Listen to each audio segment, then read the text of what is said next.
Buenas tardes y gracias por esta invitación a compartir la historia de nuestro pueblo. Quiero dar las gracias especialmente a David Valencia, porque es él el que, en el fondo, es el protagonista de esta charla. Él es el que ha estado ahí azuzándome para poder encontrar toda esta documentación y para hacer este precioso trabajo. Y él es el que ha hecho el PowerPoint que compartimos, en el que se refleja un poquito pues, toda la historia de la que vamos a hablar. Bien, primera de todos, encontramos esta fotografía. ¿A alguien le suena a este personaje? Seguro que en San Martín es bien conocido. Es el abad Gorri. Personaje, yo lo pongo aquí porque es un personaje curioso, significativo y peculiar en esta franja histórica que vamos a ver, que sobre todo el siglo XIX y principios del siglo XX. Claro, para poder entender por qué se le llamaba abad, que era acaso un abad como los de los monasterios o lo de los conventos, o no, sino que para eso hay que entender un poquito, hay que hacer un poco de un abanico histórico para saber cómo se regían las cosas antes del triunfo del liberalismo, y especialmente cuando se va a establecer el nuevo régimen. Bien, en cada población existían dos instituciones, el ayuntamiento y la parroquia. Ambas dos tenían su propia jurisdicción territorial, que generalmente coincidían, no necesariamente. Por ejemplo, en San Martín, la jurisdicción territorial de la parroquia pues era la del mismo pueblo, pero en Tafalla hay dos parroquias, por lo tanto, se dividía la jurisdicción civil en dos jurisdicciones eclesiásticas. Bien. Y a continuación, pues siguiendo el derecho romano, cuando había que tratar un asunto importante en la villa, lo que hacían era juntarse un representante de cada casa. El voto y el trabajo y las elecciones eran siempre por casa. Y generalmente lo hacían en los soportales de las iglesias o en alguna ermita. Y la función de esta reunión pues era decidir lo que se iba a hacer y también elegir un alcalde y unos regidores que tenían como única obligación cumplir lo que se había decidido entre los vecinos. Y a continuación, pues ellos eran los representantes de la villa a todos los efectos, ante la iglesia, ante las cortes, etc. ¿no? En el caso de la iglesia, cada parroquia cobraba dos impuestos, el impuesto del diezmo y el impuesto de la primicia. ¿no? El diezmo para mantener a los sacerdotes, la primicia para mantener los templos y las obras de beneficencia, que se cobraba entre los agricultores y ganaderos cristianos. También es curioso, ¿no? Porque si uno era alfarero, pues no pagaba primicia, era para los agricultores y ganaderos cristianos. Y luego también hemos comentado un poquito, ¿verdad?, que a veces se dice, la iglesia no pagaba impuestos. Sí, claro que pagaba. La casa principal, la que más tierras tenía, la que más primicia tenía que pagar, ese dinero se le quitaba a la parroquia y se le daba directamente al Estado, al rey. O sea que fijaros, en los pueblos donde había un señor muy rico y todos los demás muy pobres, pues las parroquias también eran muy pobres porque todo lo demás, todo lo que daba en primicia esa casa iba para el rey. Bien, ¿cómo se administraban estos bienes que recibía la parroquia? Bueno, pues la junta encargada del cuidado y mantenimiento de los templos era la famosa junta de patronato. La institución del patronato era una institución canónica, no de derecho civil, sino eclesiástico, presidida por el párroco y por aquellos que habían contribuido en la construcción de las parroquias. En el caso, pues por ejemplo, si el rey había construido la parroquia, pues tenía ciertos derechos sobre esta junta, ¿no? Si la había construido un marqués, pues lógicamente estaba el marqués. Y si la había construido el pueblo, pues entonces los representantes del pueblo, alcalde y regidores, eran los que formaban parte de la junta del patronato. Claro, a veces había mezcla. Porque si el rey era el que había construido la iglesia y los vecinos eran los que se encargaban de su cuidado por el pago de la primicia, pues entonces, ¿qué es lo que ocurría? Pues que el rey tenía unas prebendas y el pueblo otras. Normalmente el patronato implicaba la elección o presentación ante el obispo del sacerdote idóneo para regir esa parroquia. Esto era muy interesante porque si el pueblo tenía este derecho, pues podía presentar ante el obispo sacerdotes que fueran hijos del pueblo, por ejemplo. ¿no? O, por ejemplo, el derecho de sentarse en lugar preeminente. ¿no? La costumbre que hay muchas veces de ir a las celebraciones religiosas que vaya al ayuntamiento es por un derecho, no es un privilegio para las autoridades, no, es porque el pueblo había construido la iglesia y por tanto ellos se sentaban en lugar preferente diciendo, cuidado, este edificio lo hemos hecho nosotros. ¿no? O, por ejemplo, el de poner el escudo de armas en lugar visible, o ir en las procesiones junto al párroco, porque el ayuntamiento va detrás del sacerdote en las procesiones, por los famosos derechos de patronato, ¿no? Etcétera. Entonces, y entre otras, como digo, participar en la administración y el cuidado de estos edificios. Bien, si hacían dejación de ese cuidado y, por ejemplo, la iglesia caía en ruina, pues tenían un problema porque podían perder estos derechos. Y por eso, normalmente los edificios se mantenían con la primicia, pero si no llegaba, eran los patronos los que, para conservar sus derechos, pues tenían que contribuir. Lo mismo pasaba si un marqués o un señor se había hecho una capilla en la iglesia y, por tanto, él tenía el patronato sobre esa capilla. Si no la mantenía, podía perder la capilla. Entonces tenía obligación de su cuidado y su mantenimiento. Bien, pues es un poquito el tema del patronato, que lo vamos a ver constantemente en la historia de nuestro pueblo. Claro, luego había historias, o sea, dependía un poquito también de la tradición de cada sitio. Imaginémonos que cuando se estableció el patronato solamente había un alcalde en el pueblo y no había concejales, lo que dirían entonces regidores, ¿no? ¿Qué pasaba? Pues que igual el patronato lo tenía el alcalde y los concejales no formaban parte del patronato. Esto pasaba, por ejemplo, en Miranda de Arga, ¿no? Y luego, el tema del abad, claro, el abad era porque al párroco generalmente se le llamaba abad. Y de hecho, por ejemplo, en euskera se dice apeza, que significa abad, ¿no? al sacerdote. O, por ejemplo, en Francia el abate, ¿no? Viene de esta misma terminología. Normalmente, como digo, era el párroco, pero a veces, como era el abad el que cobraba los diezmos, pues los reyes o los obispos querían favorecer a ciertos lugares o a ciertas personas y entonces pues daban la abadía como un privilegio al obispo de Pamplona. O esta abadía se daba, pues yo qué sé, por ejemplo, a Roncesvalles, ¿no? Como era el caso de Artajona. La abadía era de Roncesvalles, la abadía de Artajona.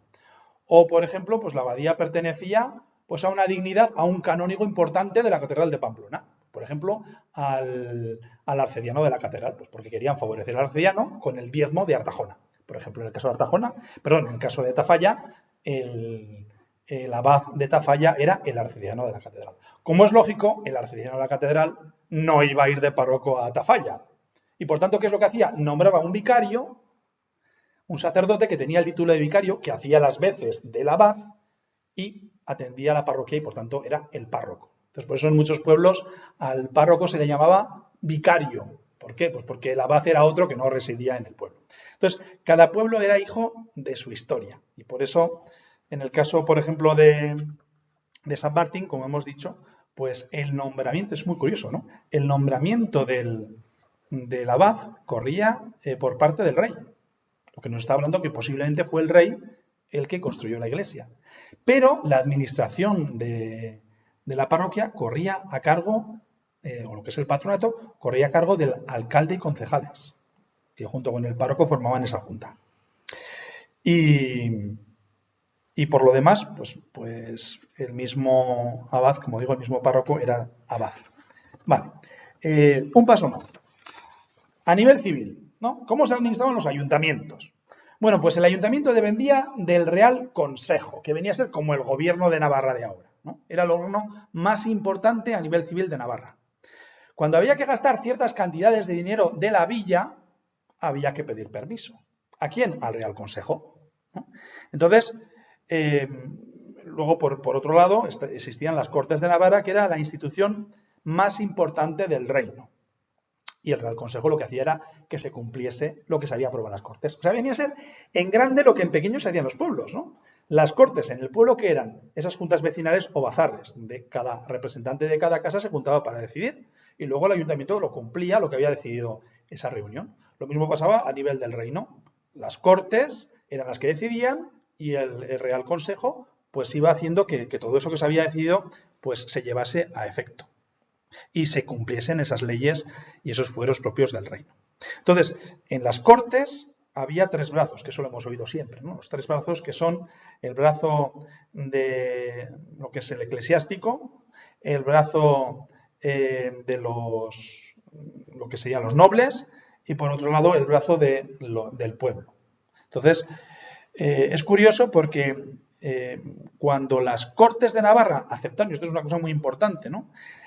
A los reyes de Castilla, que ellos fueran reyes de Navarra, esto en el siglo XVI, lo hicieron con una condición, que juraran los fueros, esto es, las leyes propias del reino, las cuales establecían que ninguna ley tenía validez si no era aprobada primero por las Cortes, con mayoría de cada uno de los tres estados. O sea, los clérigos que estaban en las Cortes, que eran muy poquitos, votaban, y también votaban aparte los nobles y aparte el pueblo. Si había una ley que perjudicaba al pueblo, el pueblo la vetaba. Si había una ley que perjudicaba a los clérigos la vetaban. Y si había una ley que perjudicaba a la nobleza la vetaba. Y no se aprobaba. Y era un status quo, o sea, era una cosa que estaba completamente aceptada y no reunía ningún problema. Y les venía muy bien porque así, si el rey quería imponer una ley que era contraria al reino de Navarra, pues automáticamente quedaba descartada, y además eran votos que se hacían secretos. O sea, se echaba la bolita y no se hacía mano alzada, diciendo, no, pues el obispo de Pamplona ha dicho que no. No, se echaban en eso y entonces ahí se veía si era o no aceptable esa ley, ¿no? Entonces, cuando el rey convocaba las Cortes, esto es una cosa muy interesante, ¿no? Cuando convocaba las Cortes, lo primero que hacían las Cortes era presentar al rey una lista de contrafueros, esto es, de leyes que se habían aprobado en Madrid, en la Corte de Madrid, que afectaban al reino de Navarra y que iban en contra de los fueros. Decían, no, primero vamos a ver esto porque estas leyes son nulas, no las hemos aprobado en las Cortes, ¿no? Y el rey tenía o que derogarlas, como hacía muchas veces, o negociar con las Cortes pues, para suavizarlas o adaptar, llegar a un consenso en el que los tres estados estuvieran de acuerdo. Una vez que había pasado eso, se comenzaba la sesión. Y si no, se disolvían las Cortes. Por tanto, estaba el rey ahí atado. Pero bueno, es que no era un privilegio especial de Navarra, no. Era un acuerdo por el cual Navarra había aceptado a este monarca como rey, en la ley del vasallaje de la Edad Media. Y si no, pues oye, no pasa nada, oye, elegimos otro rey y ya está. Bien. Luego, también es importante destacar que España en aquel entonces se entendía más que lo que entendemos ahora, el concepto moderno, era un conjunto de reinos que estaban bajo la misma corona. Entonces, lo que hoy entendemos, o sea, sí que tenían cierta identidad nacional, pues la Hispania romana, que si los visigodos, que si la Reconquista, pero después cada reino tenía sus derechos. Navarra tenía, pues hasta el siglo XIX tenía frontera, tenía aduanas con Castilla, ¿no? Esto es una cosa, pues bien curiosa, ¿no? Bien, y como ejemplo, pues comentábamos, ¿verdad? Que una cosa curiosa es cuando decimos, por ejemplo, como el rey de España ahora es Felipe, pero ¿Felipe cuál? Felipe VI, ¿no? ¿Pero sexto de qué? ¿De Castilla? ¿De Aragón? ¿De Navarra? Decimos de España, no, pero la numeración sigue la de Castilla, ¿no? Porque entonces eso viene un poquito pues de todo lo que se hizo con la Revolución Liberal y por tanto es una especie de mejunje, ¿no? que intentó reunirlo todo, pero antes, como digo, era bien distinto todo.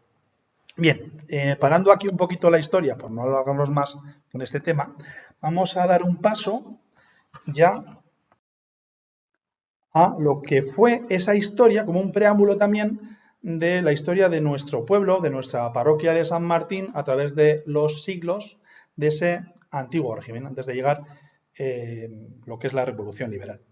Bien, pues vemos aquí un poco, tenemos ante nuestros ojos el plano de la iglesia original de San Martín. Hemos pintado en azul lo que sería la nave románica, que es del siglo XII, y vemos que es una única nave que tiene una cripta pues, para poder salvar la diferencia del terreno, y que enseguida la población pues, va a ir aumentando, ¿no? Entonces, la población aumentará. ¿Y por dónde se extiende? Pues por lo que hoy se llaman los casales, que no hay más que ruinas de vestigios de casas, ¿no? Toda la zona que va hacia el cementerio. Lógico, porque si arriba estaba el castillo, pues la población se iba extendiendo cerca de las murallas para que si venían los enemigos se pudieran refugiar rápidamente en el castillo. A veces se ha confundido esa iglesia con la iglesia del castillo. No parece tener lógica que el castillo estuviese más bajo que el lugar más alto del pueblo. El castillo tenía que estar, como es lógico, en la parte superior. Y la iglesia de San Miguel, la vamos a ver ahora, pues se habría construido seguramente para poder atender el culto de una población que va aumentando y que se va extendiendo hacia aquel lado. Bien, más Adelante, pues vemos aquí en esta imagen dos zonas pintadas de rojo. La una corresponde a lo que sería la torre y la otra corresponde a lo que sería el coro. ¿Por qué el coro? Muy sencillo. Porque los curas, si uno va a las catedrales, bueno, en Pamplona se ha modificado, pero si uno fuera a una catedral antigua, pues por ejemplo, si no me equivoco, la de Granada, o si uno va al Pilar de Zaragoza, verá que el coro donde se sentaban los curas estaba en el centro de la iglesia. Y eso ocupa sitio. Pero cuando hay tanta gente, los curas ahí en medio molestan. ¿Qué es lo que se hace? Pues un coro a otro nivel donde se pongan los curas y así el pueblo pueda estar ampliamente en toda la nave de la iglesia. Entonces, pues vemos aquí esa ampliación pues del siglo, posiblemente del siglo XIV, donde pues tienen que hacer este coro, ¿no? Mirad, en el siglo XIV la población aumenta tanto que pues viene a haber unos 320 habitantes.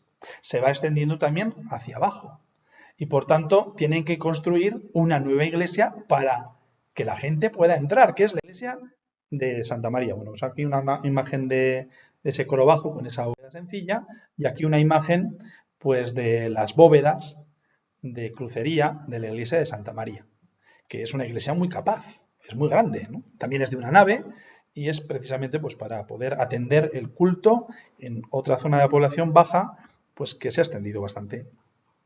Bien, un paso más. Pues vemos aquí que van a hacer dos capillas a derecha y a izquierda para que la iglesia tenga forma de cruz. Y también con esas bóvedas, que las vamos a ver ahora, que son bóvedas de crucería, muy típicas pues ya del siglo XV, incluso del siglo XVI. Y vemos también otra zona remarcada de rojo, que va a ser el conjuradero. Ahora lo vamos a explicar un poquito en adelante qué es eso del conjuradero, que es ese atrio cubierto que hoy se conserva perfectamente. Bien, yo tengo aquí apuntado que a mediados del siglo XVI la población había alcanzado 420 habitantes, 100 habitantes más.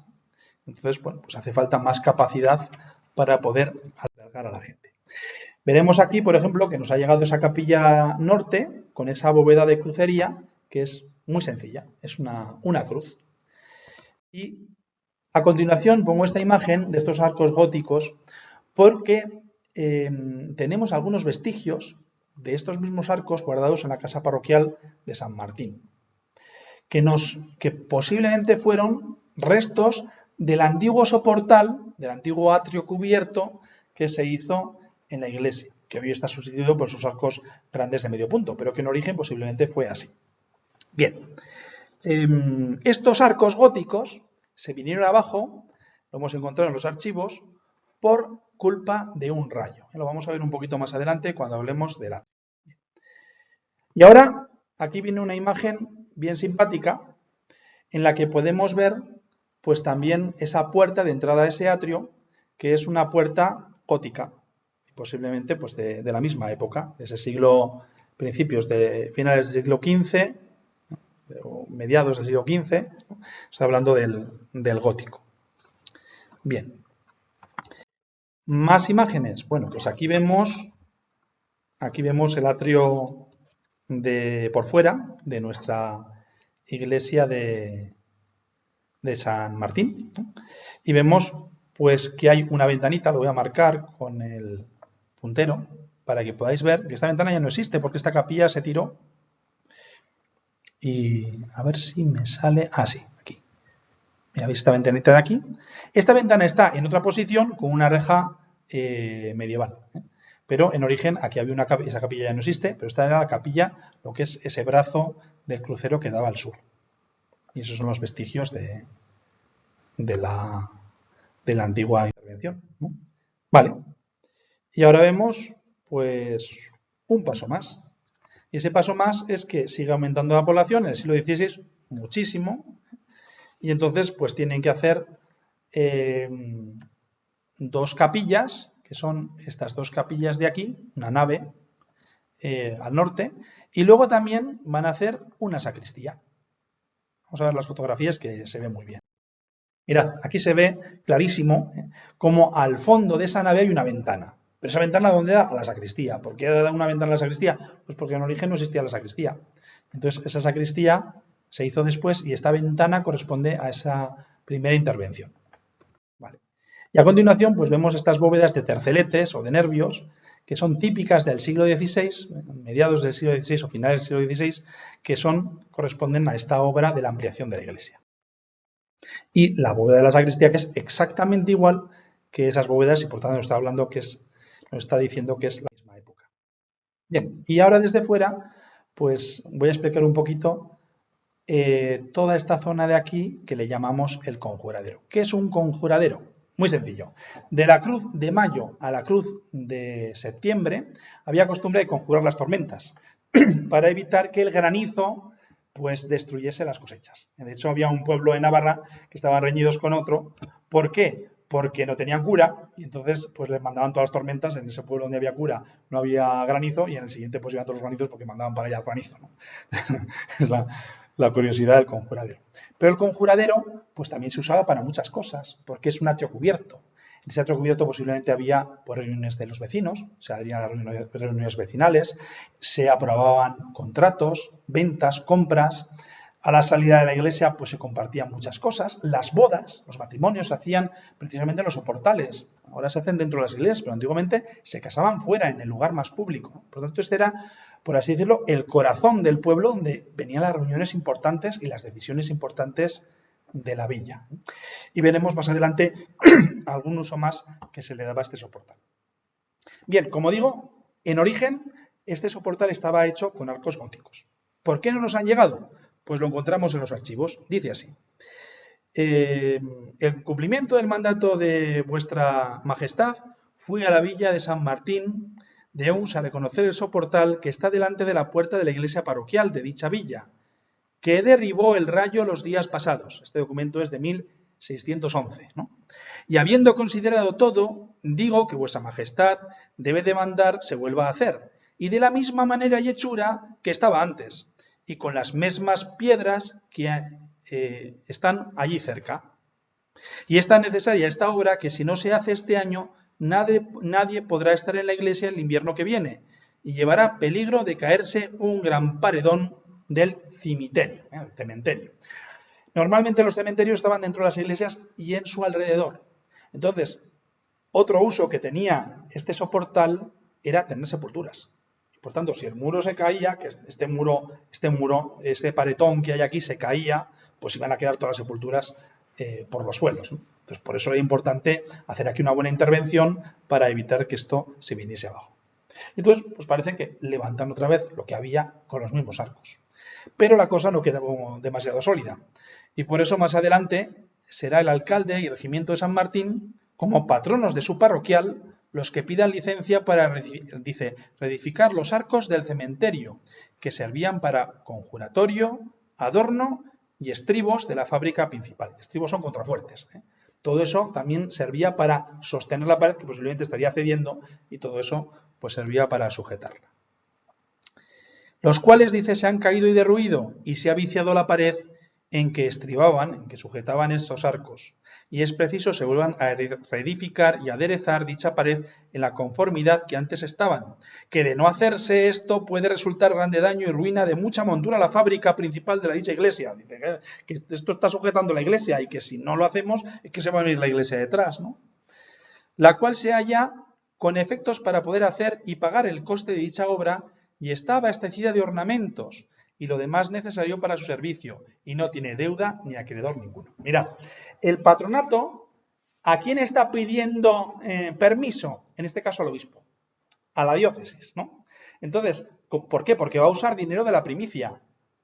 Y como va a usar primero la primicia, pues claro, muchas veces en los pueblos lo que pasaba es que se hacían atrios, torres, retablos, campanas, no porque hubiera necesidad, sino para que nuestra iglesia fuera más elegante que la del pueblo al lado y que las campanas sonaran más y que, pues que tuviéramos un atrio mucho más chulo que los del otro.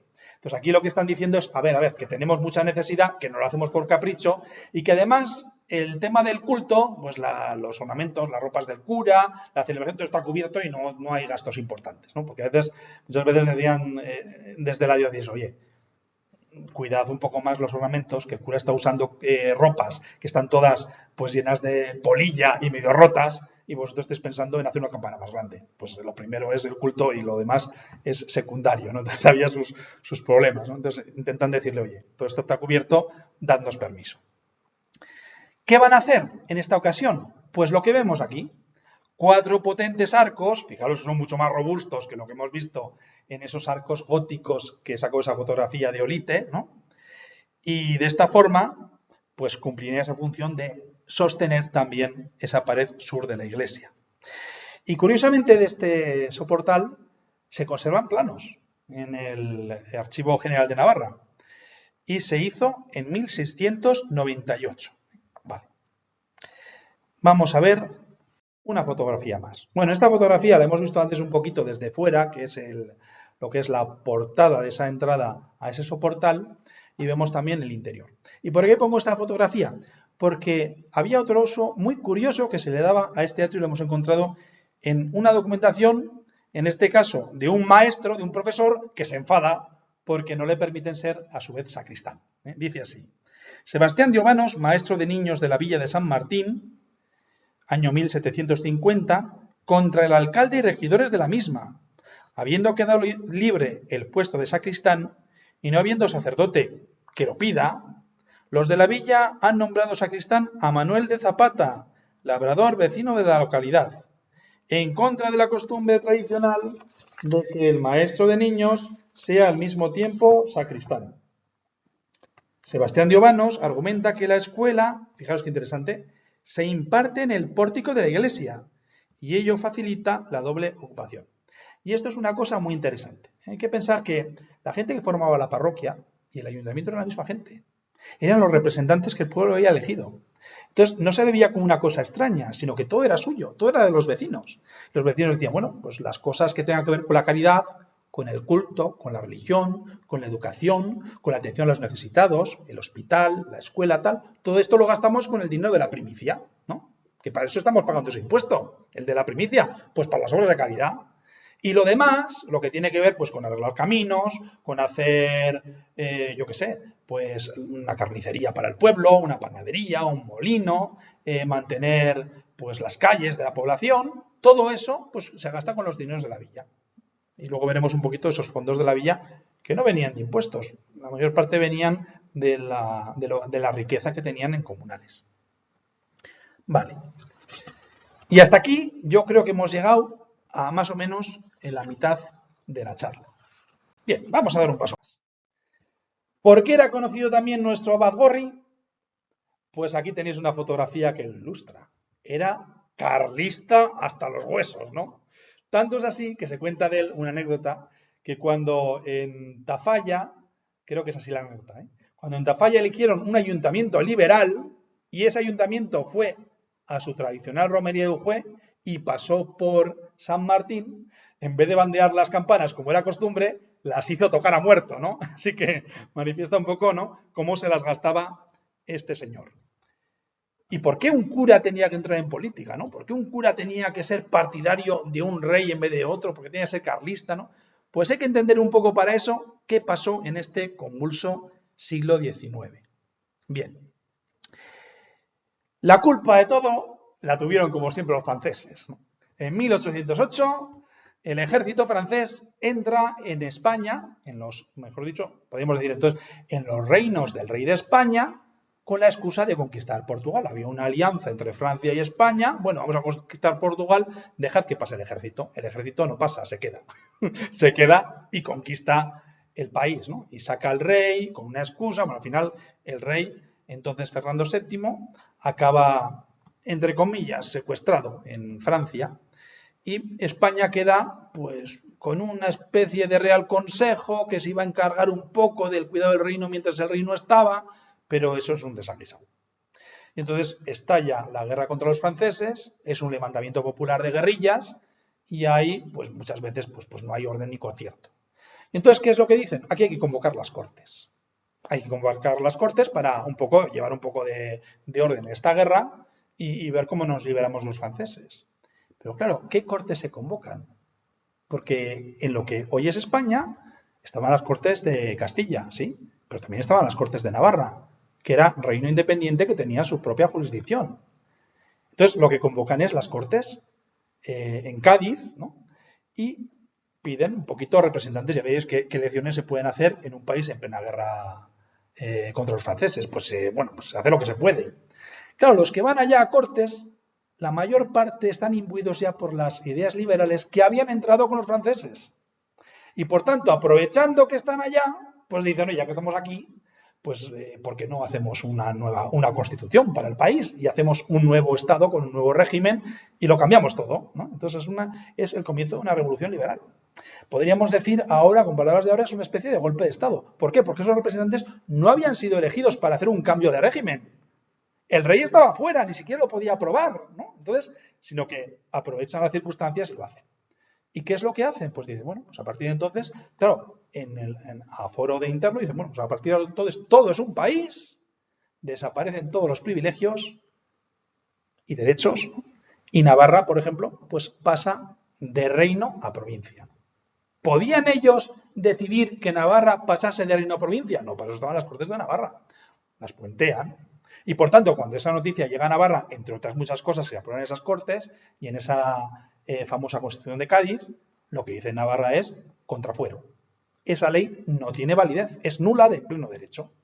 Claro, cuando el rey Fernando VII llega victorioso a España a tomar la corona de todos los reinos, que luego tenía que jurar los fueros y todas estas cosas, la gente sale, primero salen los nobles, salen los clérigos, que están en contra en su mayor parte, no todos, había bastantes que estaban también a favor del liberalismo, pero bueno, salen los clérigos, salen los militares y sale el pueblo entero a las calles, según las crónicas, gritando, muera la Constitución, viva el rey.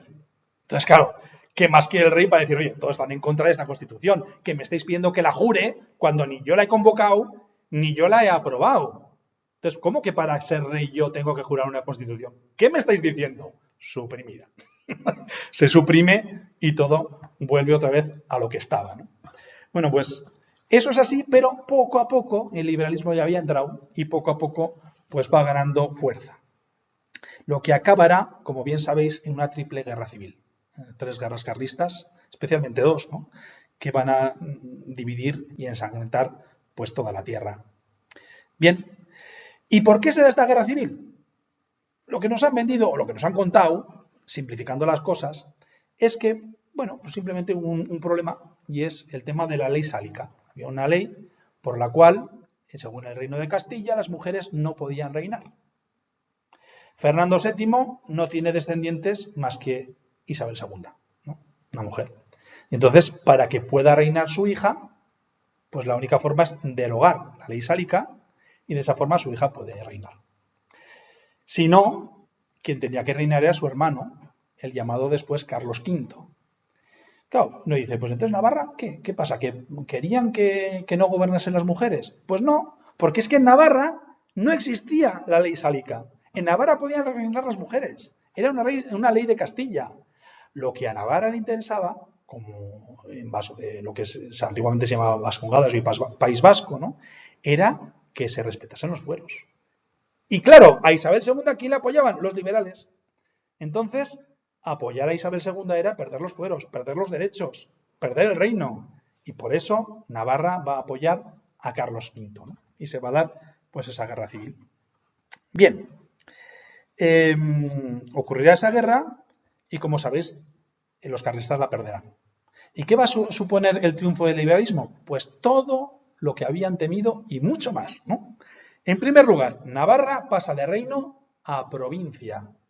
Todos esos derechos que tenía, conserva en parte los fueros, pero en parte, ¿no? Muy, muy diezmados.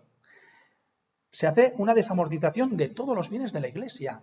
Y uno puede decir, bueno, pero eso al pueblo ¿qué le afecta? Porque eso a los curas. Que no. No, es que se quedan con ermitas, con templos, con campos. Todo pasa a manos del Estado. Lo veremos después, las consecuencias de la desamortización. Supresión de las órdenes religiosas, de los impuestos del diezmo y la primicia, con los que se mantenía el clero y se conservaban los templos. Las parroquias mantenían, con el dinero de la primicia, hospitales y escuelas. Ya no hay dinero para mantener todas estas cosas. En las parroquias, las tierras llamadas del clero se usaban, entre otras cosas, para poder dar censos. Se abrían censos, la gente, una familia humilde que necesitaba un préstamo, iba a la parroquia, lo pedía a la parroquia. Y la parroquia, por un interés del 5%, 3-5%, pues se la daba. Claro, al ya no tener la parroquia tierras ni bienes, no puede dar censos. La gente humilde tiene que ir a los bancos y los intereses que van a cobrar los bancos no van a ser del 3 y del 5%, sino muchísimo más altos, ¿no? Lo cual va a suponer una ruina. Entonces, si la gente ya no puede valerse de esto, ¿no? Lo mismo, pues en supresión o sea, caen las cofradías, caen las asociaciones que había de los famosos gremios que defendían los intereses de los trabajadores. Bueno, queda la cosa por los suelos, ¿no? Más, pues claro, las tierras comunales también se las queda el Estado. ¿Qué significa eso? Que esas tierras que antiguamente, pues uno estaba en un pueblo y tenías derecho a un trozo de tierra del comunal, e incluso esos comunales rentaban a los ayuntamientos tenían un dinero y un fondo para poder ayudar a los vecinos y para mantener las cosas, todo eso desaparece. Los ayuntamientos quedan en la más absoluta ruina, como las parroquias. Y entonces, los nuevos dueños de esas tierras van a intentar sacar una rentabilidad. Y por tanto, ya no la van a dejar la tierra por el dinero que se dejaba antes, no, sino que van a pedir mucho dinero por esas tierras de alquiler. E incluso cuando van a coger trabajadores, ley de libertad y oferta de demanda, que eso es muy bonito, ¿no? Pero claro, tú trabajador, bueno, si quieres trabajar para mí, yo te ofrezco este dinero. Si no lo quieres, muérete de hambre. Entonces, claro, ¿eso qué supuso? Que muchísima gente que antes vivía de forma holgada, ahora va a tener que trabajar por un dinero irrisorio y va a salir una especie de nueva esclavitud. Podemos entender, por tanto, cómo todas estas leyes que en Navarra se consideraban contrafuero porque no habían sido aprobadas por las Cortes, ¿no?, van a suponer un rechazo general, y especialmente de la gente más pobre, más humilde. O sea, la gente que va a apoyar, en este caso, el movimiento carlista del siglo XIX, va a ser la gente más humilde, porque veía que sus intereses habían sido, curiosamente, ¿no?, pues iban en contra, ¿no?, toda esta revolución liberal.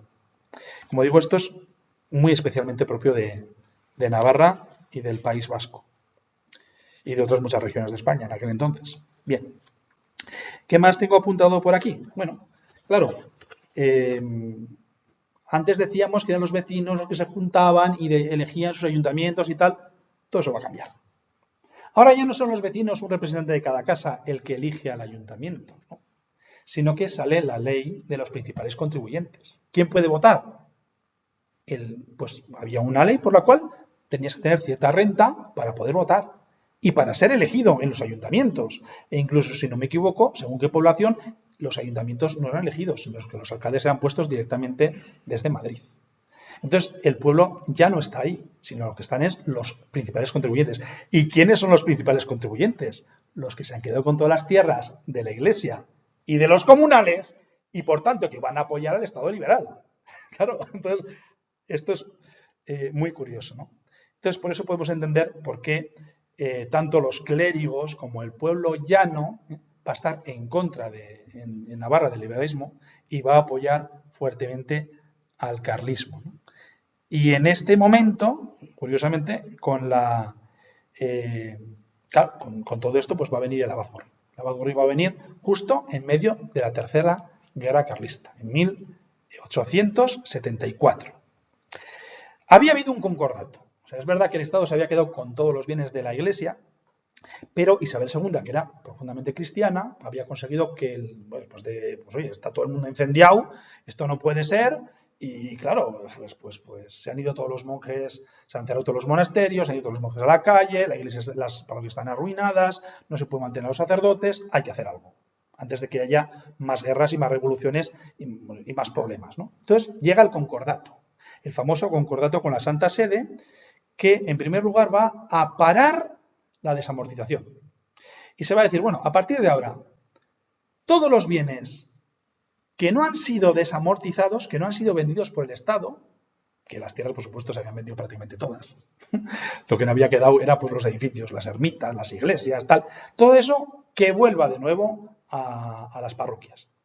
Y después, para compensar todas esas tierras que nos hemos quedado, es que se ha quedado el Estado, pues daremos una ayuda anual a las parroquias, para el culto y para el clero. Y todo eso, ahora cuando decimos, bueno, ¿por qué en España está el tema de la X? Pues viene de esto, de ese cupo que se daba en compensación de todos esos bienes que se había quedado el Estado y que había hecho que las parroquias no tuviesen ya ingresos ni forma de mantenerse. Curioso el tema de la historia, ¿verdad? Bien, entonces, vais a ver esta fotografía, en esta fotografía vais a ver pues la lista en concreto de nuestro pueblo de San Martín de aquellos bienes que con el concordato volvieron de nuevo a la parroquia de San Martín. ¿Veis? Dice Arciprestazgo de Valdorba, pueblo de San Martín de Oms, partido de Tafalla, fracción de las fincas pertenecientes a la iglesia, que están exceptuadas de la permutación con arreglo al convenio celebrado últimamente con la Santa Sede. Y bueno, pues habla de los edificios que conocemos, la iglesia parroquial, la iglesia de Nuestra Señora del Pópulo, dice aquí, la ermita de Santa Cita, casa en la calle San Miguel, la casa parroquial, y un huerto. El huerto era el huerto del cura, que eso no se lo habían quitado, ¿no? Entonces, claro, hay una cosa interesante. ¿Qué ermitas nos faltan aquí? Nos faltan dos, muy conocidas, ¿no? La ermita de San Miguel, que está en pie, pues está en pie, ¿no? Y la ermita de San Salvador. ¿Por qué no están aquí? Porque, como lo veremos, ya en aquel entonces estaban en ruina y por tanto ya no aparece. Posiblemente incluso la de San Salvador habría pasado a manos privadas con la desamortización. Vale. Un paso más. Bueno, vemos aquí el interior de la iglesia de San Miguel y vamos a hablar un poquito de la historia de esta ermita. Dice así, hay un documento de 1807 que es justo el año previo a la guerra contra los franceses, ¿no?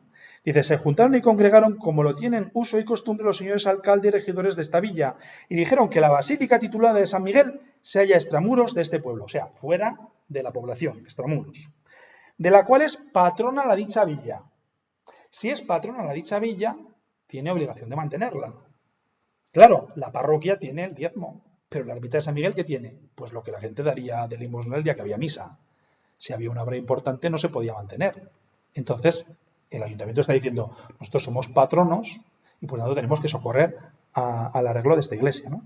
Y con motivo de haberse filtrado las aguas por el tejado y otras aberturas, han causado algunos daños en lo interior, poniéndola indecente para la celebración de los divinos oficios. Fijaros, dice, y con motivo de haber estado en esta villa el año último la Santa Visita, se mandó por el señor visitador, o sea, de vez en cuando venía o el obispo o un representante del obispo, un vicario, a visitar el pueblo y a confirmar a los niños, había visitado la iglesia, dice, que en la dicha basílica no se celebrasen ningunos oficios hasta que se hiciesen los reparos correspondientes y se pusiese con la decencia correspondiente, lo cual es muy preciso y urgente a causa de que en la circunferencia de dicha basílica, dato interesante, se ha construido el cementerio quedando en el centro de la misma para que en ella se hagan las funciones que se determinen. Entonces, claro, dicen, oye, que es que el visitador nos ha dicho, o la arregláis o aquí no se celebra misa, porque esto está muy indecente. Entonces no nos queda otra. Dichos señores determinan que se hagan las obras con arreglo a dicha declaración a expensas de las propias rentas, por ser, como ha expuesto, patrona la villa de la dicha basílica. Y para que tenga efecto lo expuesto, piden y suplican al Real y Supremo Consejo de este reino se sirva a aprobar y confirmar este auto. Como veis, en este caso el patronato no está pidiendo permiso a la diócesis, al obispo, porque no va a usar dinero de la primicia, que es dinero de la parroquia, sino que va a usar dinero de la villa y por tanto tiene que pedir permiso al Real Consejo. Pero claro, es que al año siguiente entran los franceses y se da la guerra y es imposible realizar esta obra. Entonces se queda ahí entre paréntesis. Bien, las obras consistían, según el perito, en desmontar el tejado de la ermita, ponerlo de nuevo, quitar la losa mala, sustituyéndola por teja. O sea, el tejado era de losa, que era una cosa que se empleaba antiguamente. Nosotros, la parroquia de San Martín, posiblemente a la restauración última, se hizo todo, está todo el ábside, toda la zona antigua hecha en losa, porque era lo que se empleaba.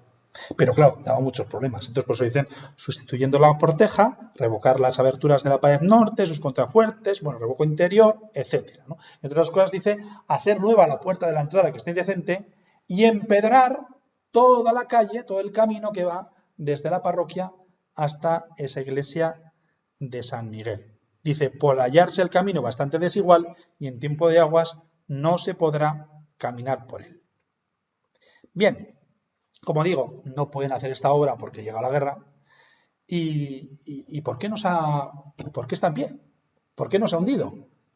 Pues se lo debemos al abad Gorri. Lo encontramos en el libro de cuentas, en este caso, fijaros qué nota tan interesante. Dice, el 30 de agosto de 1896 se inauguró la antigua parroquia dedicada a San Miguel Arcángel. Posiblemente nunca fue parroquia, pero entonces pensaban que era la iglesia más antigua. Fijaros, tampoco tenían mucho conocimiento del arte, ¿no? Posible que pensaban que era, creo que lo he leído en algún documento, incluso anterior a la parroquia de San Martín. Entonces, pues dicen como la primera parroquia que estaba ahí. Bueno, dice, la antigua parroquia de San Miguel, cita en el cementerio de esta villa, habiéndose hecho de antemano todas las reparaciones necesarias, previa licencia superior eclesiástica. O sea que en este caso se pagó con dinero de la parroquia, ¿no? Así como su bendición hecha por el imprescrito abad, pues estuvo profanada durante 86 años. 86 años abandonada y en ruina. Dice, véase el coste de su reconstrucción en el número tal del descargo de estas cuentas. Las obras consistieron principalmente en lo siguiente: reconstrucción de parte de su nave de piedra de sillería. Aparece en la obra que tienen que montar un andamiaje porque se habían caído incluso parte de las bóvedas. Tienen que rehacer de nuevo, ¿no? Dice, una puerta grande de 2 hojas y otra más pequeña, pintar toda la iglesia, hacer un altar para colocar en él la imagen de San Miguel, que en otro tiempo estuvo en la parroquia, desmonte del tejado que estaba en completa ruina, hechura de un nuevo tejado y enladrillado del suelo de toda la iglesia. Y dice como dato interesante, el ayuntamiento dio de limosna 4.500 tejas y 2.400 ladrillos, habiendo también los fieles ayudado con caballerías a poner los materiales al pie de la obra. Bien, vamos a ver la imagen. Pues vemos, por ejemplo, aquí esta imagen, 2 imágenes de San Miguel que conservamos en la iglesia parroquial, en este caso en la casa parroquial. Y mirad, esta que está aquí, que aparece aquí San Miguel con su escudo y su lanza, esta es muy antigua, esta es del siglo XIII. Esta vino de Santa Cita, pero posiblemente a Santa Cita la llevaron cuando la ermita de San Miguel quedó en ruina. Y esta otra imagen, dice el abad Gorri, que es la que llevó a la iglesia de San Miguel de la parroquia. Posiblemente también estaría en la ermita de San Miguel en origen y se usaría para las procesiones. Bien. Y luego, otra cosa que nos ha llegado de esta iglesia es una de las 2 campanas que hay en Santa María. Estas 2 campanas que veis aquí están en la espadaña de Santa María del Pópulo. La de arriba es la propia de la ermita, y además pone que la fundió el abad Gorri, y la de abajo es la que está dedicada a San Miguel Arcángel, que también la hizo el abad Gorri, y que aparece en las cuentas su año, ¿no?, que se hizo para esa ermita. Pero pues ahí está conservada. Bien, vamos a ver un poco ahora el tema de la iglesia de San Salvador. La ermita de San Salvador, bueno, pues el documento clave lo hemos encontrado en concreto gracias a la labor de David, de nuevo, ¿no?, que nos da, él se encargó un poquito, creo que además consiguió, porque no se podía ver, este documento estaba muy estropeado, consiguió que se rescatase en el archivo, que se restaurase y que lo pudiéramos ver. Y él nos va a explicar todas las dudas que tenemos sobre esta ermita, por qué no está en pie, qué culto tenía, qué santos, qué devoción había en este lugar. Bien. La villa, al igual que como habían hecho con la iglesia de San Miguel, habían pedido permiso al Real Consejo para reparar esta ermita. Y el Real, esto es en el finales del siglo XVIII. Y el Real Consejo les pide, vamos a ver, hacedme una relación de qué culto celebráis ahí, para ver si merece la pena o no gastar el dinero que estáis pidiendo, ¿no? A ver qué culto se celebra, porque igual tenéis 50.000 ermitas y esa ermita, pues igual, pues no damos permiso para que gastéis dinero en esa ermita. Entonces la villa responde diciendo que las funciones que se acostumbran a hacer en la ermita o basílica de San Salvador, fijaos el detalle, basílica. ¿Por qué basílica?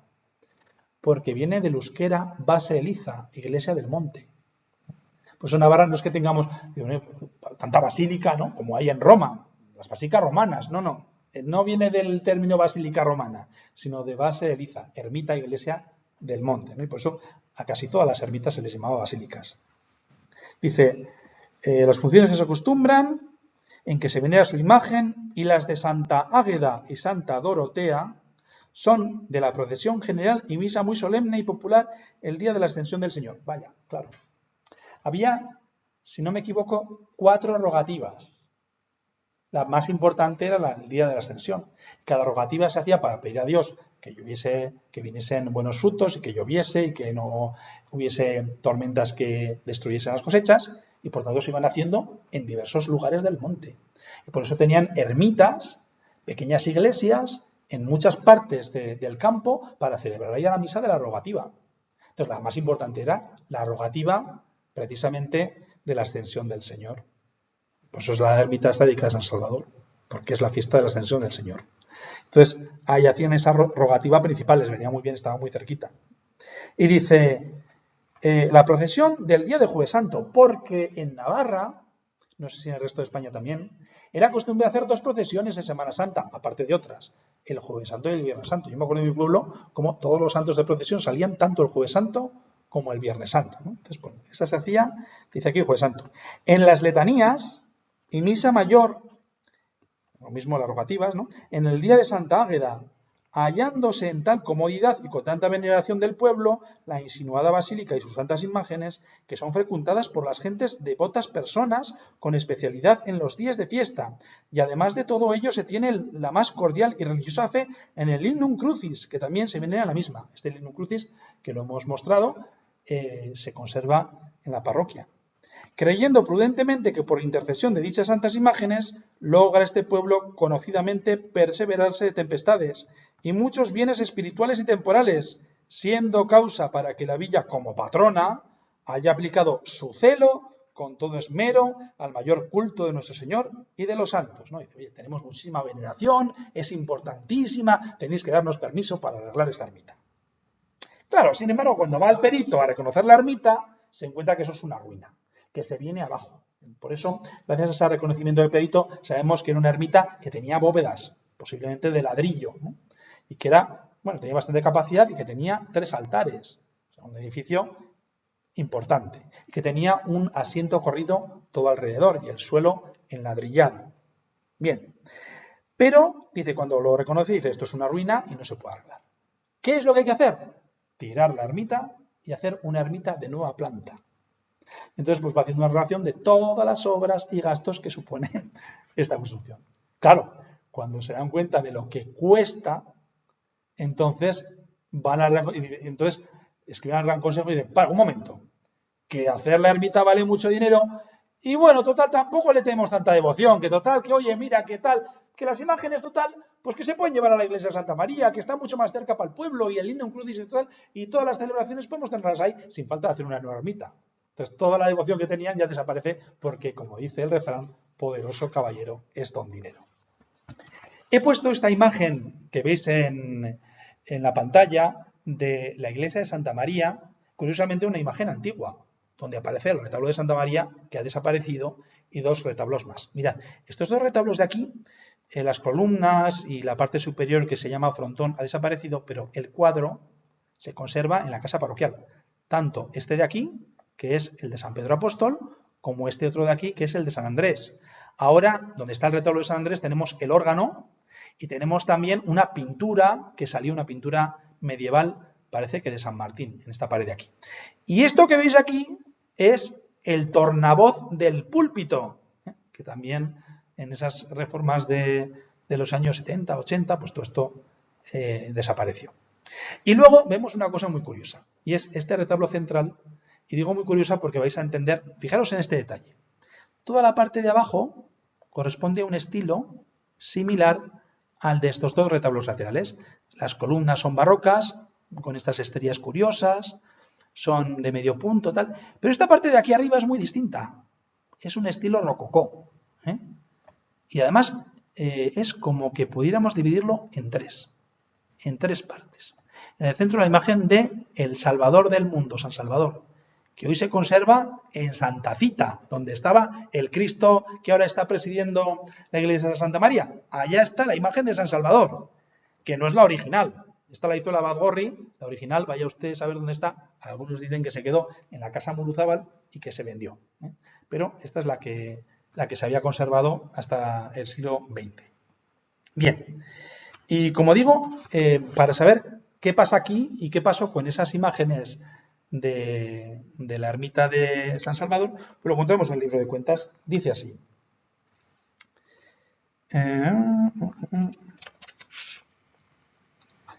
Vale.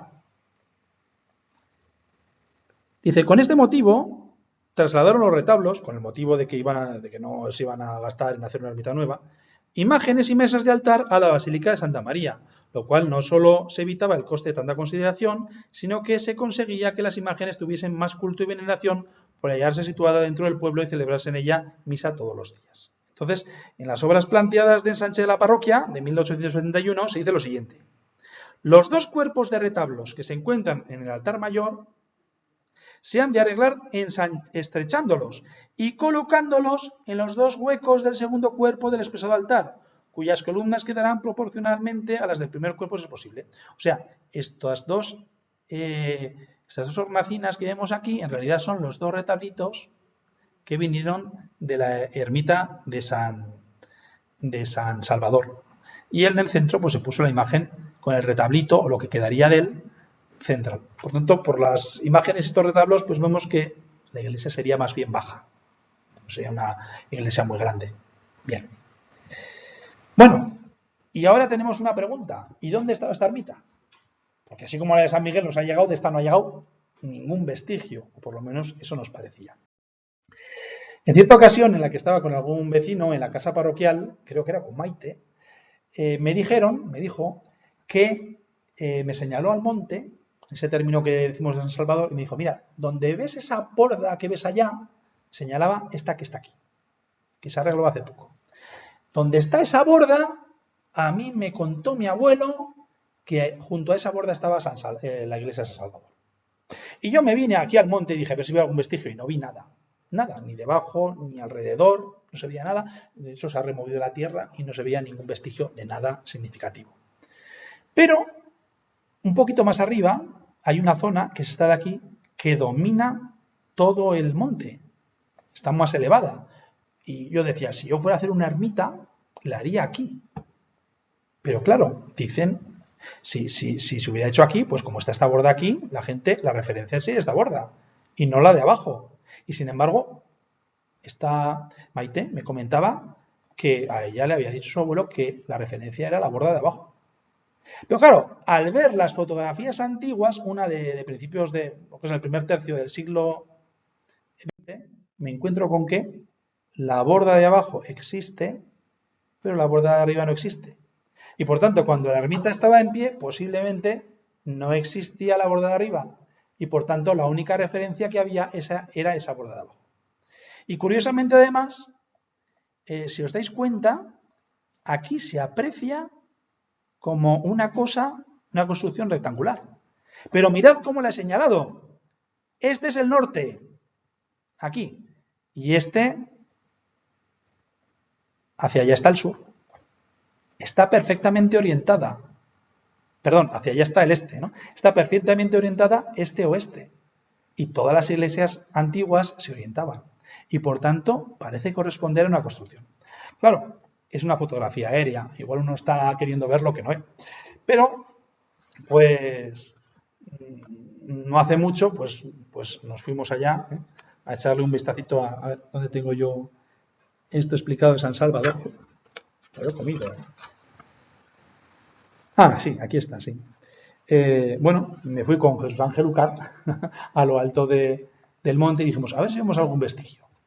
Y, oh sorpresa, que en esta zona de aquí de repente empezamos a encontrar unas piedras perfectamente orientadas, como marcaba esa fotografía aérea este-oeste, que salían enseguida a flote de la superficie. Ya veis aquí cómo se ve perfectamente el muro.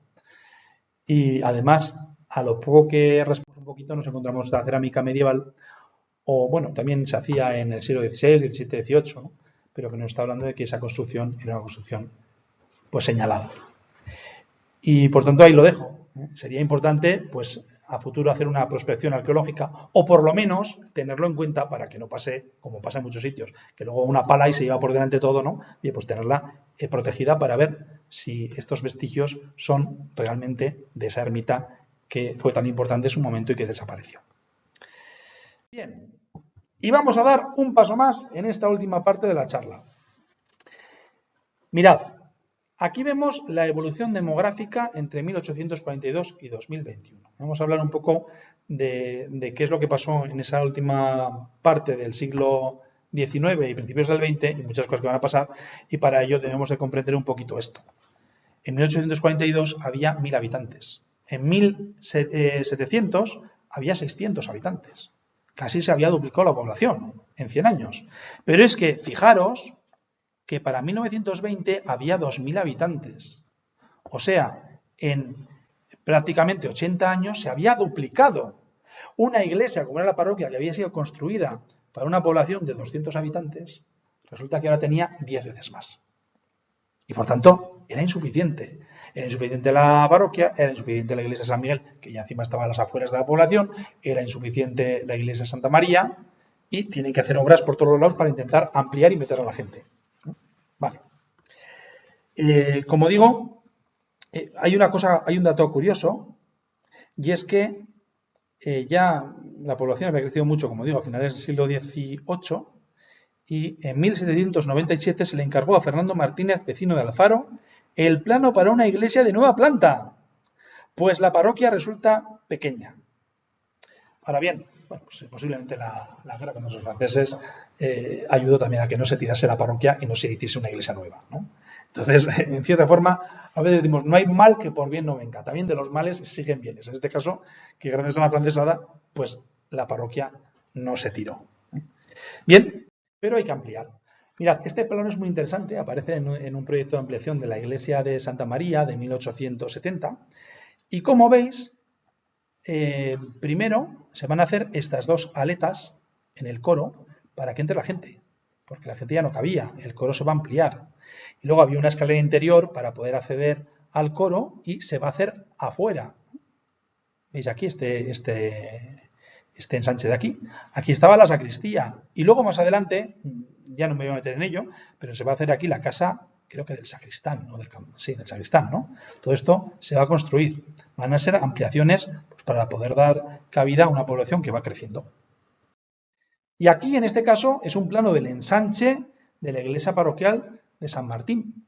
Van a tirar aquí este muro, y ese se ve que está pintado en rojo, y aquí, que estaba antiguamente la escalera del coro, se va a hacer capilla, donde ahora está el paso del sepulcro. Y aquí van a meter la pila bautismal, que ahora está la calefacción.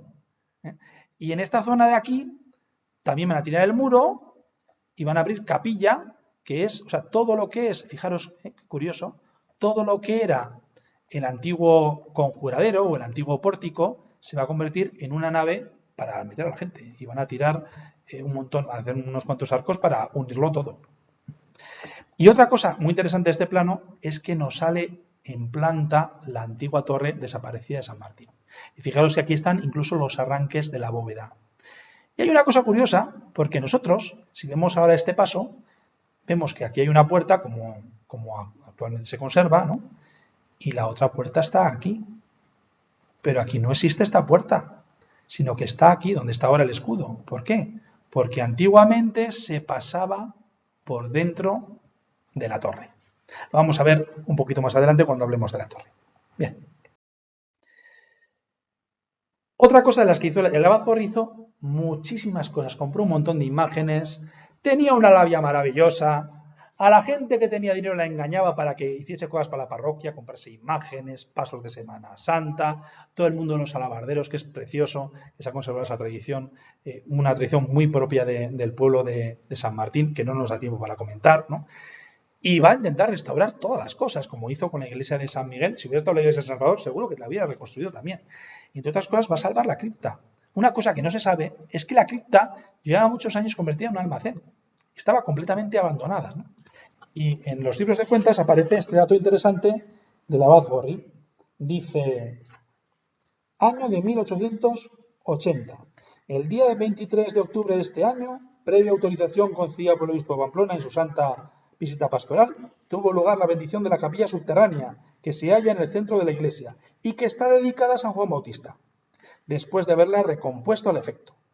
A continuación celebró el infrescrito abad el santo sacrificio de la misa. Fijaros, dice que no se había celebrado en la misma hace 100 años aproximadamente.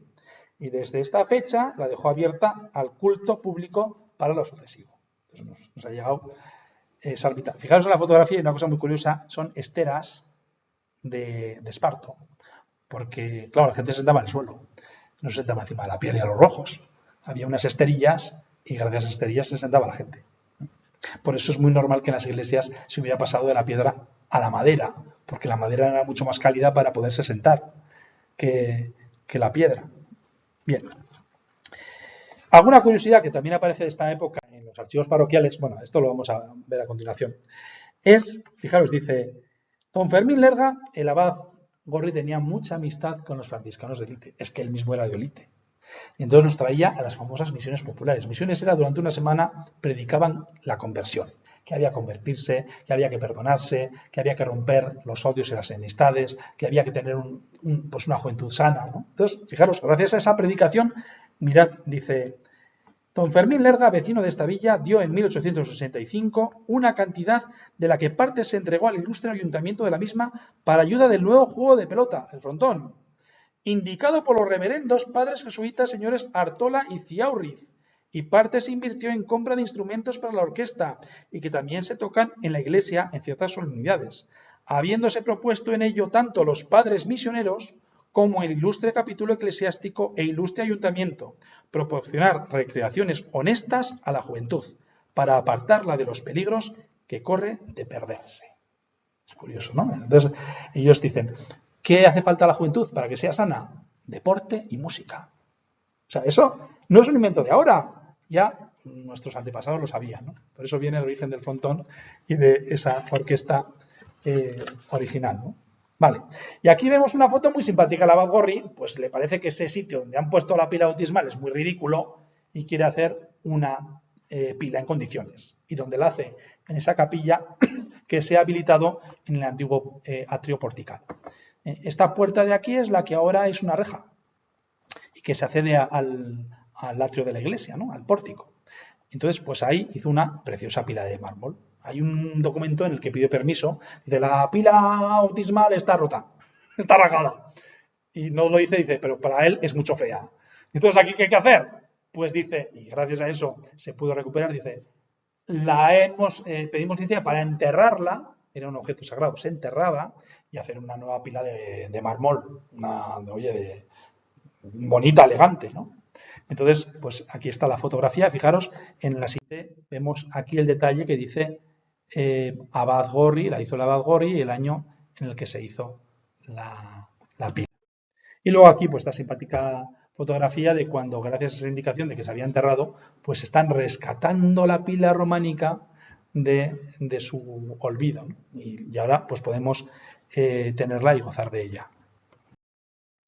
Bien, vamos a dar un paso más y vamos a meternos ya en este último tema, punto final, que es el que más nos interesa, que lo hemos dejado como postre, que es el tema de la torre. Y para ello voy a hacer un pequeño inciso. Uno se pregunta, ¿cómo puede ser que con la desamortización el Estado se había quedado con todos los bienes de la Iglesia, no había diezmo, no había primicia, el abad Gorri hiciera tantas obras? ¿De dónde sacaba esto? Me sacaba el dinero, como contaba un cura gracioso de don Jesús, que hizo muchísimas obras en Mendigoría, le preguntaban, don Jesús, ¿y usted de dónde ha sacado dinero para hacer tantas cosas? Y decía con gracia, yo, robando a todos, robando a todos, ¿no? Sacaban dinero debajo de las piedras, ¿no? Bueno, pues, claro, tened en cuenta que estaba prohibida la primicia, sí, pero la gente seguía trayendo primicia. En muchos sitios hubo que mandar al ejército para impedir a la gente que llevase primicia, porque aquí la primicia, el impuesto de la primicia no era una cosa impopular. Es que tenemos que tener en cuenta que la gente en Navarra, sus leyes, sus fueros, su forma de vivir, su organización política incluso, su forma de entender la elección de ayuntamientos, las cortes, era una forma de vivir que la habían mantenido a través de los siglos, que no suponía ni había supuesto a través de los siglos ningún tipo de revolución, que estaba completamente asentada y que con ese status quo todos estaban contentos. Entonces, estas leyes que vienen de fuera y que son contrafuero y que las consideran completamente injustas, pues van a intentar soslayarlas, saltárselas a la torera. Esto es una cosa muy curiosa. Por ejemplo, hay una cosa muy curiosa y es que en la documentación la primicia había desaparecido había sido prohibida en 1837, creo que fue. En 1877, esto es 40 años después, sigue existiendo el patronato, que es el encargado de administrar la primicia. ¿Cómo es posible? ¿No? Pues porque seguía habiendo primicia y seguían empleando en la parroquia. Y como hay un problema, porque ya se ve que está pasando mucho tiempo y que el Estado se puede enterar y que se les puede caer el pelo, lo que hacen es, oye, pues vamos a suprimir el patronato y vamos a hacer una junta de fábrica. La fábrica es la obra de la iglesia, ¿no? Y esa junta de fábrica, ¿por quién va a estar formada? Pues en muchos sitios estaba formada por, nuevamente el alcalde, el párroco, un beneficiado, varios concejales, ¿no? Pero era una junta distinta. Y administraba los bienes de la parroquia, entre ellos la limosna que la gente trae en especie. Ya no es impuestos, limosna en especie. Y por tanto, con ese dinero conseguían mantener los edificios y evitar que se viniesen a la ruina. Por eso podemos entender cómo había muchas cosas de estas, ¿no? Muchas obras y muchos reparos y muchas cosas muy interesantes. Bien, quiero que os fijéis en esta ménsula que está remarcada aquí. Esta ménsula, cuando yo llegué por primera vez a San Martín y me subí al atrio de la iglesia, dije, ¿qué pinta esto aquí? Si está, ¿qué habría aquí? Unos arcos, ¿no? Claro, esto es un vestigio de la antigua torre. Vamos a ver una fotografía para poder explicar cómo era esa torre y qué pinta ese arco. Mirad, la tenemos aquí. La ménsula chiquitita la tenemos aquí. Está manteniendo un doble arco, típico de la época. Y otra cosa muy interesante es que, aquí, si os dais cuenta, yo he dibujado aquí estos edificios pegados a la torre. Y alguno dirá, no, esto está mal dibujado. Aquí hay una calle entre el edificio y la torre. Ahora sí, pero en origen no había una calle, ¿no? Y lo encontramos en los archivos, cómo había un problema, porque como todo el mundo, fijaros, esta torre, este campanario era, pues como teníamos en muchas partes de nuestro pueblo, los pueblos como se definían entonces, pues había un castillo arriba, había calles concéntricas alrededor del castillo y para pasar de calle a calle había soportales, había arcos que se cerraban en tiempos de guerra y a veces también a las noches para evitar que los enemigos llegasen al castillo con facilidad y se pudieran defender y la gente pudiera huir también y protegerse en el castillo. Entonces, posiblemente nuestro campanario desaparecido era una torre campanario y por eso era un portal de acceso. Por eso estaba todo cerrado. Entonces, claro, ¿cuál es el problema?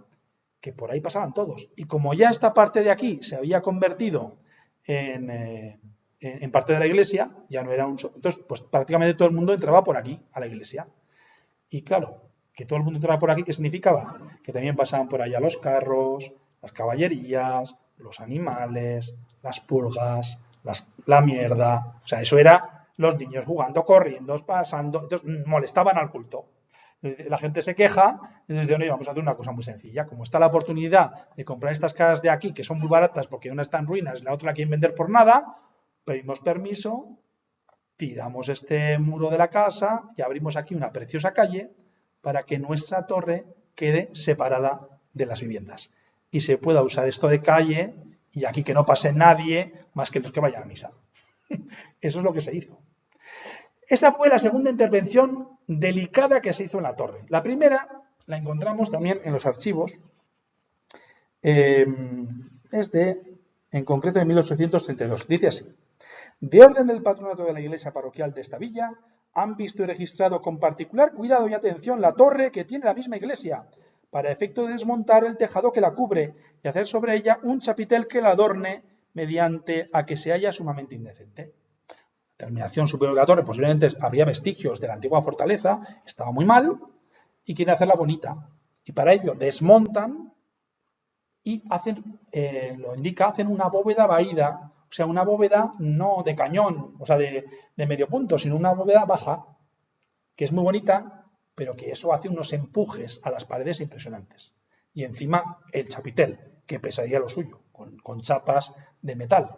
Entonces, tú haces ese chapitel y luego le quitas la protección de las casas que está sosteniendo la torre y claro, es un empuje hacia abajo y hacia los lados. Pero es que encima la Boccorri, que no todo lo hacía bien, como todos, ¿no? Pues entonces además dice, es que resulta que los pasos que he comprado, porque había comprado un montón de pasos para la Semana Santa, es que pasa muy difícilmente por esa puerta porque es muy angosta y muy baja. ¿Qué podemos hacer? Rebajar el suelo.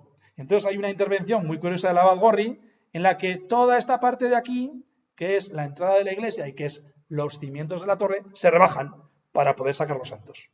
Entonces nos encontramos que a la torre le estamos empujando de arriba, le estamos quitando el refuerzo de las paredes y encima le hemos ahondado la cimentación. ¿Y qué es lo que va a pasar a continuación? Que empiezan a salir grietas. Grietas en los arcos, grietas en las paredes, y eso parece que se empieza a desmoronar. Tapian algunos de los arcos porque eso parece que se viene abajo y tienen que ir llamar a los peritos para que la tasen. Bien, vemos aquí el informe del arquitecto de 1911. Dice, sobre dos gruesos pilares aislados y otros dos adosados a la fachada de ingreso de la iglesia y formando tres arcos apuntados, se levantaba esta torre de planta próximamente cuadrada. Fijaros, nos está hablando de esos arcos apuntados. Con aspecto de torreón románico, con algunas reformas modernas, como es la cornisa de coronación, terminada por una linternilla. El material es de piedra arenisca blanda y, como todas las construcciones de su época, tiene las paredes de sillarejo, como la del resto de la iglesia, formando dos caras con relleno interior. No hace muchos años se ha debido hacer un apeo en el pórtico que formaba la base, tapiando con obra muy mediana de mampostería dos de los tres arcos, de los tres huecos del pórtico, y dejando en el tercero la puerta de ingreso. O sea, han hecho ahí obras tapando tal, porque esto se viene abajo. Bien, claro.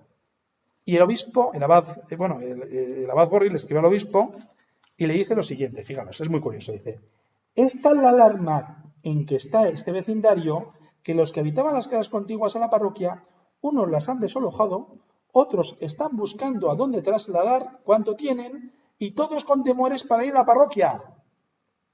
La torre está muy mal, esta torre hay que tirarla, ¿no? O sea, se viene abajo, mejor dicho, ¿no? Así que la voz general es que sea de adquirir recursos para la nueva iglesia, fijaros. Acordaos que habíamos dicho que ya a finales del siglo XVIII se estaba pensando en hacer una nueva iglesia. Ahora la población es el doble que entonces, más, ¿no? Y entonces, vuelta la burra al trigo, ¿no? Está diciendo, bien, nueva iglesia, ¿no? Entonces, claro, la gente quiere una nueva iglesia, ¿no? Porque encima la torre está muy mal, que se viene abajo, ¿no? Y entonces dice, pues a la verdad, la que hay no es suficiente para este vecindario, tan asistente a todos los divinos oficios. Y la iglesia que tenemos junto a la carretera, la de Santa María, apenas puede contener a la mitad de mi feligresía. Sigue diciendo, tanto el muy ilustre ayuntamiento como la mayor parte de los vecinos dicen que por más que se hagan reparos en la torre, no estarán tranquilos en la iglesia por la posición que ocupa. Esta torre no se puede arreglar, se va a venir abajo, todos tenemos mucho miedo, no se puede hacer arreglo, ¿no? Y dice, y porque no hay lugar o sitio para hacer estribaciones, contrafuertes, que puedan sostener la torre. Y ya ahora se me ocurre preguntar, inocentemente dice el abad Gorri, ¿no? Dice, ¿qué hacer en este caso? Yo, a decir verdad, estoy sin saber qué partido tomar. ¡Tururú! Pero confío, fijaros qué pelotudo, para conseguir que el obispo le dé lo que él quiere. Dice, pero confío que vuestra excelencia ilustrísima, como padre el más bondadoso que se puede imaginar, nos abrirá camino y nos indicará la senda de conducta que debemos seguir en lance tan apurado y nos socorrerá para llevar a cabo la colosal empresa que quiera acometer este religioso pueblo. Por más que se haya necesitado de sus recursos, pues sólo así se podrán calmar sus impaciencias, mejorando la situación precaria en que nos encontramos. Esperamos confiadamente en que vuestra excelencia ilustrísima oirá nuestras fervientes súplicas para que podamos ver luego un nuevo templo. O sea, no sé qué hacer, pero ya te lo estoy diciendo por si acaso. Te estoy dando idea para que sea idea tuya, que en el fondo es mía, ¿no? Dice, donde podamos cantar con toda quietud las divinas alabanzas y estar para siempre reconocidos a vuestra excelencia ilustrísima. Con este motivo y en espera de sus órdenes, no lo que yo quiera, lo que usted mande, claro, tiene el honor de postrarse a sus plantas y besar el pastoral anillo de vuestra excelencia ilustrísima, el último de sus súbditos. A ver si cuela, y nos paga el obispo la iglesia nueva, con esto que hay que tirar la torre. Bien. Y el obispo contesta, dice, es muy curioso porque contesta, está ahí, va a enviar al arquitecto, ¿no? Y le dice, fijaos lo que le dice el obispo, dice, en virtud de su última carta, que ayer envié a Anso Leaga, este ha de venir a verme y me ha dicho que si el tiempo sigue bueno, que el viernes próximo, pasado mañana, fijaos lo rápido que iban las cartas, el viernes próximo, pasado mañana, irá a la parroquia entre la 1 y las 2 de la tarde. Y ahora dice, pero solo a ver lo que hay que hacer. Y así no propone usted comida ni tampoco coche, pues piensa que con el señor conde de Gendulain, quien tal vaya con él es suficiente. Repito, le dice el obispo, que no prepare usted nada, pues esta no sirve sino para avisarle a usted y que no le escoja desprevenido. Porque el abad Gorri se ve que, aprovechando que venía el arquitecto para salirse con la suya, lo invitaba a comer, le hacía un recibimiento. Bueno, era un hombre de armas tomar. Bien. Y bueno, pues después de los informes, dice el obispo, cuando el miedo se apodera de los corazones, es difícil alojarle de ellos. Y el señor arquitecto está por conservar la torre, solo por ser obra antigua, añadiendo que sería lo más sencillo, lo que vulgarmente decimos, cortar por el atajo. Por tanto, lo que me parece a mí es que lo mejor es eso de que es obra antigua. No nos importaba mucho que fuera obra antigua, ¿no? Oye, derribemos la torre y una vez evitado el peligro, y cuando los ánimos estuvieran más serenos, pensar en la construcción de nueva iglesia en lugar más céntrico y más cómodo para todo el vecindario. Y para ello yo les prestaría toda la ayuda posible. Reúna usted al ayuntamiento, mayores contribuyentes. ¿Por qué mayores contribuyentes? Porque eran los que estaban en el ayuntamiento por las leyes liberales. Bueno, y si se determinan por derribar la torre, emprendamos la obra cuanto antes para que desaparezcan por completo los temores que hay según el informe. Entonces la voz ya se estaba frotando las manos.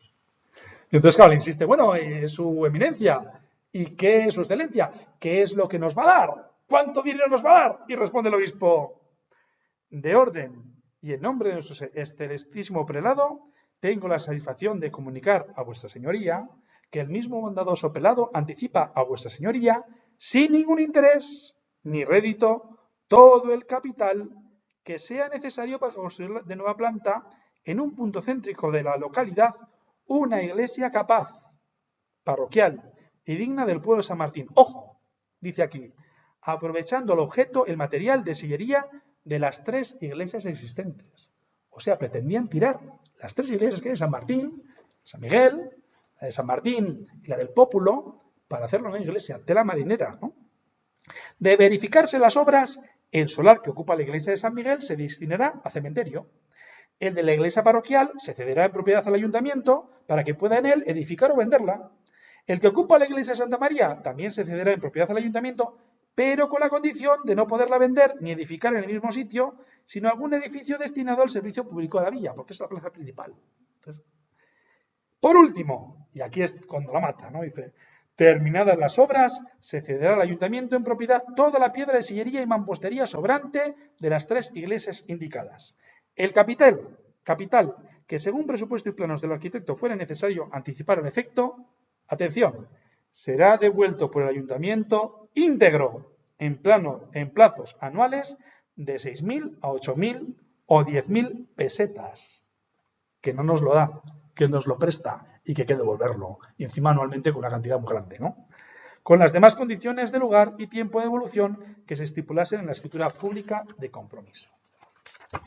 Esto ya no le gustó mucho ni al abad, ni a los principales contribuyentes, ni al alcalde. ¿Por qué no les entusiasmó? Porque había que pagar más impuestos para... Claro, ¿de dónde sale el dinero del ayuntamiento? De los impuestos. ¿Quién los pagan? Los contribuyentes, los que tienen tierras, los principales contribuyentes, que son los que encima están en el ayuntamiento. Entonces, cuidado, poderoso caballeros don dinero. Mira, olvídate de la iglesia, que ya nos apañamos, y esa torre que está tan mal, pues igual ya no está tan mal. Y por eso, curiosamente, a los 2 meses o al mes, encarga, dice el abad, bueno, reparar la torre. Entonces, dice en las cuentas, en diciembre de 1911, 2 meses, se le paga al carpintero Marcelino Grilla y al albañil Venancio Sanzol la reparación del chapitel y torre, así como de todas las paredes interiores y exteriores de la parroquia para evitar la ruina de la torre y demás contenciosos según dictamen y ordenación de los señores arquitectos de Pamplona. 43 días con peones que se ocuparon en trabajos, andamiaje por los mismos y ayudar en todo lo concerniente para la muda de dichos andamios por toda la torre, interior y exterior de la parroquia. Se terminó el asunto de la nueva iglesia, de tirar las otras y de que la torre da mucho miedo y que no se atreven a ir a misa. Ya están todos en paz. Bien. Y hay una cosa muy simpática, lo pongo aquí como nota final, dice, el cura ecónomo que suscribe, en este caso es más adelante, esto es de 1918, ya el abajo no estaba. Dice, el otro cura siguió insistiendo en intentar hacer la iglesia. Dice, ha tenido el honor de alcanzar de nuestro excelentísimo prelado y miembros de la Junta los fondos necesarios del anticipo sin ningún rédito de interés, de todo el capital necesario para la construcción de nueva planta de una iglesia parroquial digna del pueblo de San Martín. Y proponer el ayuntamiento mayores contribuyentes del pueblo con fecha 2 de julio de 1918. Y a pesar de haberlo pedido antes el pueblo y dejado por falta de dinero, en esta ocasión no lo quiso aceptar. Dice, ya lo he conseguido del obispo todo lo que queríais y el ayuntamiento ha dicho que no es nadie del Paraguay. Y lo deja escrito para que conste, ¿no? Bueno, don Clemente estuvo de párroco hasta 1916. Una de sus obras más sonadas fue la construcción de un colegio y hospital para San Martín, que donó al pueblo y en el que invirtió gran parte de sus bienes personales. En 1913 el ayuntamiento tomó la resolución siguiente: que se repita una y mil veces el sentido voto de gracias en favor del espléndido bienhechor, que en una lápida de mármol para colocarla en lugar más a propósito en el interior del colegio hospital, se esculpa y grabe su nombre en los conceptos de fundador, constructor y donante, como un homenaje más a demostrarle la perpetua admiración que se ha conquistado y lo obligados que sin distinción de clases todos le quedan por el nunca bastante ponderado acto realizado que llevará seguramente anticipado el premio de Dios y el imponderable recuerdo de sus amados feligreses, correspondiendo a sus bondades. Ahora bien, del lío que tuvo antes de tan hermosas líneas sobre este particular con el ayuntamiento ya nos hablarán en otra charla. El año antes de concluir su labor pastoral en nuestra villa, por sus bodas de oro sacerdotales, recibió del ayuntamiento esta preciosa placa de plata que os compartimos. Bien, como último tengo aquí apuntado, dice, al ilustre ayuntamiento de esta villa, siendo insuficiente la dotación del Estado en favor de la Iglesia para los gastos de personal, teniendo desde hace más de 50 años un superávit de 10.000 pesetas, invertidas a 4.000 por don José Fernández, siendo el gasto de demolición de la torre 6.500, queda la Iglesia sin fondos, por lo cual suplico al ilustre ayuntamiento me reintegre los gastos de la torre en los plazos que creyere oportunos. Pues terminamos esta charla con esta fotografía preciosa del pueblo en el que se ve muy bien, muy íntimamente la torre parroquial y con esta otra segunda en la que aparecen un montón de burros y al fondo nuestra torre de San Martín. Pues espero no haberos aburrido. Muchas gracias por vuestra presencia y compañía y hasta la próxima.